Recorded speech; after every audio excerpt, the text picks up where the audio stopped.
Colonel Zargham बेचैनी से कमरे में टहल रहा था। ये एक अधेड़ उम्र का कवि अलजिस्सा और पुररोब चेहरे वाला आदमी था। मूंछें घनी और नीचे की तरफ ढलकी हुई थी। बार बार अपने शानों को इस तरह जुम्बश देता था जैसे इसे खदशा हो कि इसका कोट शानों से ढल कर नीचे आ जाएगा। ये इसकी बहुत पुरानी आदत थी। वो कम से कम हर 2 मिनट के बाद अपने शानों को इस तरह जरूर जुम्बश देता था। इसने दीवार से लगे हुए क्लॉक पर तशवीश अमेज नजरें डाली और फिर खिड़की के पास खड़ा हो गया। तीसरे हफ्ते का चांद दूर की पहाड़ियों के पीछे से उभर रहा था। मौसम भी खुशगवार था और मंजर भी इंतहाई दिलकश, मगर कर्नल जरगाम का इज़्तिराब वो इन दोनों से भी लुत्फ अंदोज नहीं हो सकता था। अचानक वो किसी आहट पर चौंक कर मुड़ा। दरवाजे में इसकी जवान अल उम्र लड़की सोफिया खड़ी थी। ओह डैडी, 10 बजे गए। लेकिन हाँ, जरगाम कुछ सोचता हुआ बोला, शायद गाड़ी लेट है। वो खिड़की के बाहर देखने लगा। सोफिया आगे बढ़ी और इसने इसकी शाने पर हाथ रख दिया, लेकिन कर्नल जरगाम बदस्तूर बाहर ही देखता रहा। आप इतने परेशान क्यों हैं? सोफिया आहिस्ता से बोली। उफ, कर्नल जरगाम मुड़कर बोला, मैं कहता हूँ कि आखिर तुम्हारी नजरों में इन वाकयात की कोई अहमियत क्यों नहीं? मैंने ये कभी नहीं कहा, सोफिया बोली। मेरा मतलब तो सिर्फ ये है कि बहुत ज्यादा तशवीश करके जहन को थकाने से क्या फायदा। अब मैं इसे क्या करूं कि हर लहजा मेरी उलझनों में इजाफा ही होता जाता है। क्या कोई नई बात? सोफिया के लहजे में ताहियर था। क्या तुमने कैप्टन फयाज का तार नहीं पढ़ा है? और मैं इस वक्त इसी के मतलब गुफ्तगू करने आई हूँ। तो तुम भी इसकी वजह से उलझन में मुबतला हो गई हो? जी हाँ। आखिर इसका क्या मतलब है? इन्होंने लिखा है कि एक ऐसा आदमी बेच रहा हूँ जिससे आप लोग तंग ना आ गए तो काफी फायदा उठा सकेंगे। मैं कहती हूँ ऐसा आदमी ही क्यों जिससे हम तंग आ जाएं, और फिर वो कोई सरकारी आदमी भी नहीं है। बस यही चीज मुझे भी उलझन में डाले हुए हैं। कर्नल ने क्लॉक की तरफ देखते हुए कहा, आखिर वो किस किस्म का आदमी है? हम तंग क्यों आ जाएंगे? इन्होंने अपने ही महकमा का कोई आदमी क्यों नहीं भेजा? सोफिया ने कहा। भेजना चाहता तो भेज ही सकता था, लेकिन फयाज बड़ा बाअसूल आदमी है। एक प्राइवेट मामले के लिए इसने सरकारी आदमी भेजना मुनासिब ना समझा। कर्नल जरगाम के दोनों भतीजे अनवर और आरफ रेलवे स्टेशन पर ट्रेन की आमद के मुंतजर थे। महकमा सराग रसानी के सुपरिटेंडेंट कैप्टन फयाज ने इनके चचा की दरख्वास्त पर एक आदमी भेजा था जिसे वो लेने के लिए स्टेशन आए थे। गाड़ी 1 घंटा लेट थी। इन दोनों ने भी कैप्टन फयाज का तार देखा था और आने वाले के मुतल्लिक सोच रहे थे। ये दोनों जवान, खुश शक्ल, स्मार्ट और तालीम याफ्ता थे। अनवर आरफ से सिर्फ 2 साल बड़ा था, इसलिए इनमें दोस्तों की सी बेतकल्लुफी थी और आरफ अनवर को इसके नाम ही से मुखातब करता था। कैप्टन फयाज का तार कितना अजीब था, आरफ ने कहा। इस कमबख्त ट्रेन को भी आज ही लेट होना था, अनवर बड़बड़ाया। आखिर वो किस किस्म का आदमी होगा? आरफ ने कहा। ओ नहीं, छोड़ो, होगा कोई चिड़चिड़ा बददिमाग, अनवर बोला। कर्नल साहब ख्वाह खुद भी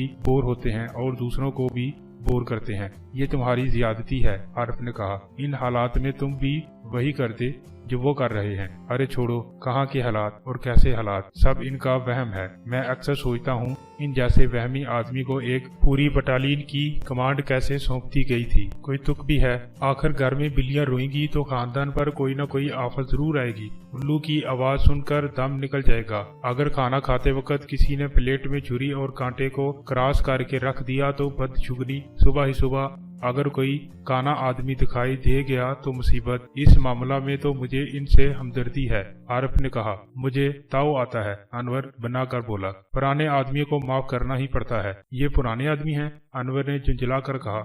मुझे तो इनकी किसी बात में पुरानापन नहीं नजर आता, सिवाय ज़ईफुल अतकादी के। यही सही। बहरहाल वो पिछले दौर की विरासत है। तेज किस्म की घंटी की आवाज से वो चौंक पड़े। ये ट्रेन की आमद का इशारा था। ये एक छोटा सा पहाड़ी स्टेशन था। यहाँ मुसाफिरों को होशियार करने के लिए घंटी बजाई जाती थी।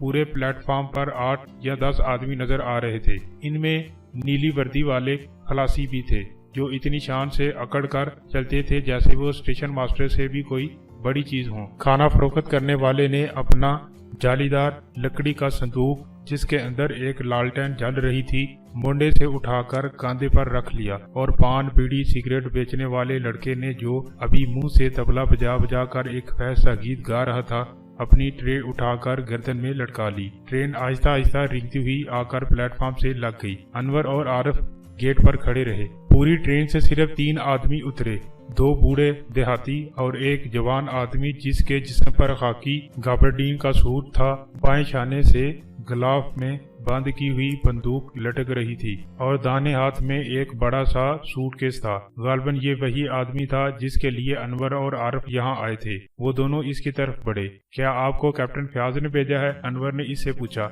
अगर मैं खुद ही ना आना चाहता तो इसके फरिश्ते भी नहीं भेज सकते थे, मुसाफिर ने मुस्कुरा कर कहा। जी हाँ ठीक है, अनवर जल्दी से बोला। क्या ठीक है? मुसाफिर पलकें झपकाने लगा। अनवर बुखला गया। यही जो आप कह रहे हैं। ओह, मुसाफिर ने इस तरह कहा जैसे वो पहले कुछ और समझा हो। आरिफ और अनवर ने मानी खेत नजरों से एक दूसरे को देखा। हम आपको लेने के लिए आए हैं, आरिफ ने कहा। तो ले चलिए ना, मुसाफिर ने सूटकेस प्लेटफॉर्म पर रखकर इस पर बैठते हुए कहा। अनवर ने कुली को आवाज दी। क्या? मुसाफिर ने हैरत से कहा। ये एक कुली मुझे सूटकेस समेत उठा सकेगा? पहले दोनों बौखलाए, फिर हंसने लगे। जी नहीं, अनवर ने शरारत अमेज अंदाज में कहा। आप जरा खड़े हो जाइए। मुसाफिर खड़ा हो गया। अनवर ने कुली को सूटकेस उठाने का इशारा करते हुए मुसाफिर का हाथ पकड़ लिया। यूं चलिए। ला हौला वला कुव्वत, मुसाफिर गर्दन झटक कर बोला। मैं कुछ और समझा था। अनवर ने आरिफ को मुखातब करके कहा। गालबन अब तार का मजमून तुम्हारी समझ में आ गया होगा। आरिफ हंसने लगा, लेकिन मुसाफिर इतनी बेताल्लुकी और संजीदगी से चलता रहा जैसे इसे इस बात से कोई सरोकार ही न हो। वो बाहर आकर कार में बैठ गए। पिछली सीट पर अनवर मुसाफिर के साथ था और आरिफ कार ड्राइव कर रहा था। अनवर ने आरिफ को मुखातब करके कहा। क्या कर्नल साहब और कैप्टन फयाज में कोई मजाक का रिश्ता भी है? आरिफ ने फिर कहा लगाया। वो दोनों ही सोच रहे थे कि इस अहमक मुसाफिर के साथ वक्त अच्छा गुजरेगा। जनाब का इसम शरीफ? अचानक अनवर मुसाफिर से मुखातब हुआ। क्लियर शरीफ, मुसाफिर ने बड़ी संजीदगी से जवाब दिया। दोनों हंस पड़े। हाय, इसमें हंसने की क्या बात? मुसाफिर बोला। मैंने आपका नाम पूछा था, अनवर ने कहा। Ali Imran, MSc PhD। MSc PhD भी? आरिफ हंस पड़ा। आप हंसे क्यों? इमरान ने पूछा। ओह, मैं दूसरी बात पर हंसा, आरिफ जल्दी से बोला। अच्छा, तो आप मुझे तीसरी बात पर हंसने की इजाजत दीजिए, इमरान ने कहा और अहमकों की तरह हंसने लगा। वो दोनों और जोर से हंसे। इमरान ने इनसे भी तेज कहका लगाया और थोड़ी ही देर बाद अनवर और आरिफ ने महसूस किया जैसे वो खुद भी अहमक हो गए हों। कार पहाड़ी रास्तों में चकराती आगे बढ़ रही थी। थोड़ी देर के लिए खामोशी रही। इमरान ने इन दोनों के नाम नहीं पूछे थे। अनवर सोच रहा था कि खासी तफरीह रहेगी। कर्नल साहब की जलाहट काबिल दीद होगी। ये अहमक आदमी इनका नाटका बंद कर देगा और वो पागलों की तरह सर पीटते फिरेंगे। अनवर ठीक ही सोच रहा था। कर्नल था भी जिले मिजाज का आदमी। अगर इसे कोई बात दोबारा दोहरानी पड़ती तो इसका पारा चढ़ जाता था। आधे घंटे में कार ने कर्नल की कोठी तक की मुसाफत तय कर ली। कर्नल अब भी बेचैनी से इस कमरे में टहल रहा था और सोफिया भी वहीं मौजूद थी। कर्नल ने इमरान को ऊपर से नीचे तक तनकीदी नजरों से देखा, फिर मुस्कुरा कर बोला। कैप्टन फयाज तो अच्छे हैं। अजी तौबा कीजिए, नहायत नामकूल आदमी है, इमरान ने सोफे पर बैठते हुए कहा। इसने कांधे से बंदूक उतारकर सोफे के हथे से लटका दी। क्यों नामकूल क्यों? कर्नल ने हैरत से कहा। बस यूं ही, इमरान संजीदगी से बोला। मेरा ख्याल है कि नामकूलियत की कोई वजह नहीं होती। खूब, कर्नल इसे घूरने लगा। आपकी तारीफ? जी ही। अब अपने मुंह से अपनी तारीफ क्या करूं? इमरान शर्मा कर बोला। अनवर किसी तरह जब्त न कर सका। इसे हंसी आ गई और इसके फूटते ही आरिफ भी हंसने लगा। ये क्या बदतमीजी? कर्नल इसकी तरफ मुड़ा। दोनों यकबयक खामोश हो गए। सोफिया अजीब नजरों से इमरान को देख रही थी। मैंने आपका नाम पूछा था, कर्नल ने खनखार कर कहा। कब पूछा था? इमरान चौंक कर बोला। अभी। कर्नल के मुंह से बेसाख्ता निकला और वो दोनों भाई अपने मुंह में रुमाल ठूंसते हुए बाहर निकल गए। इन लोंडों की शामत आ गई है, कर्नल ने घसीली आवाज में कहा और वो भी तेजी से कमरे से निकल गया। ऐसा मालूम हो रहा था जैसे वो इन दोनों को दौड़कर मारेगा। इमरान अहमकों की तरह बैठा रहा, बिल्कुल ऐसे ही बेताल्लुक अंदाज में जैसे इसने कुछ देखा ना सुना। सोफिया कमरे ही में रह गई थी और इसकी आंखों में शरारत अमेज चमक लहराने लगी थी। आपने अपना नाम नहीं बताया, सोफिया बोली। इस पर इमरान ने अपना नाम डिग्रियों समेत दोहरा दिया। सोफिया के अंदाज से ऐसा मालूम हो रहा था जैसे इसे इस पर यकीन ना आया हो। क्या आपको अपने यहाँ आने का मकसद मालूम है? सोफिया ने पूछा। मकसद? इमरान चौंक कर बोला। जी हाँ, मकसद मुझे मालूम है, इसीलिए मैं अपनी एयर गन साथ लाया हूँ। Air gun? सोफिया ने हैरत दोहराया। जी हाँ, इमरान संजीदगी से कहा। मैं हाथ से मक्खियां नहीं मारता। कर्नल, जो पुश्त के दरवाजे में खड़ा इनकी गुफ्तगू सुन रहा था, चिल्ला कर आगे बढ़ा। मैं नहीं समझ सकता कि फयाज ने बेहूदगी क्यों की, इसने सख्त लहजे में कहा और इमरान को खड़ा घूरता रहा। देखिए है ना नामकूल आदमी, मैंने तो पहले ही कहा था। इमरान चहक कर बोला। आप कल पहली गाड़ी से वापस जाएंगे? कर्नल ने कहा। नहीं, इमरान संजीदगी से कहा। मैं एक हफ्ते का प्रोग्राम बनाकर आया हूँ। जी नहीं, शुक्रिया, कर्नल बेजारी से बोला। मैं आधा मुआवजा देकर आपको रुखसत करने पर तैयार हूँ। आधा मुआवजा क्या होगा? ये तो मक्खियों की तादाद पर मुनहसर है, इमरान ने सर हिलाकर कहा। वैसे 1 घंटे में 1.5 दर्जन मक्खियां मारता हूँ। और बस, कर्नल हाथ उठाकर बोला। मेरे पास फजूलियात के लिए वक्त नहीं। डैडी प्लीज, सोफिया ने जल्दी से कहा। क्या आपको तार का मजमून याद नहीं? कर्नल कुछ सोचने लगा। इसकी नजरें इमरान के चेहरे पर थी, जो एमको की तरह बैठा पलके चिपका रहा था।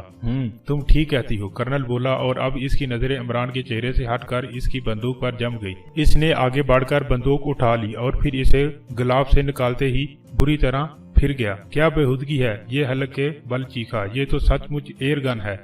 इमरान के इत्मीनान में जरा बराबर भी फर्क नहीं आया। इसने सर हिलाकर कहा, मैं कभी झूठ नहीं बोलता। कर्नल का पारा इतना चढ़ा कि इसकी लड़की इसे धकेलती हुई कमरे के बाहर निकाल ली गई। कर्नल सोफिया के अलावा और किसी को खातर में ना लाता था। अगर इसकी बजाय किसी दूसरे ने यह हरकत की होती तो वो इसका गला घूंट देता। इनके जाते ही इमरान इस तरह मुस्कुराने लगा जैसे वो वाकया बड़ा खुशगवार रहा हो। थोड़ी देर बाद सोफिया वापस आई और इसने इससे दूसरे कमरे में चलने का कहा। इमरान खामोशी से उठकर इसके साथ हो लिया। सोफिया ने भी इसके अलावा और कोई बात नहीं की। शायद वो कमरा पहले ही से इमरान के लिए तैयार रखा गया था। सब दोस्तों से गुजारिश है कि मेरे इस चैनल को ज्यादा से ज्यादा लाइक, शेयर और सब्सक्राइब करें।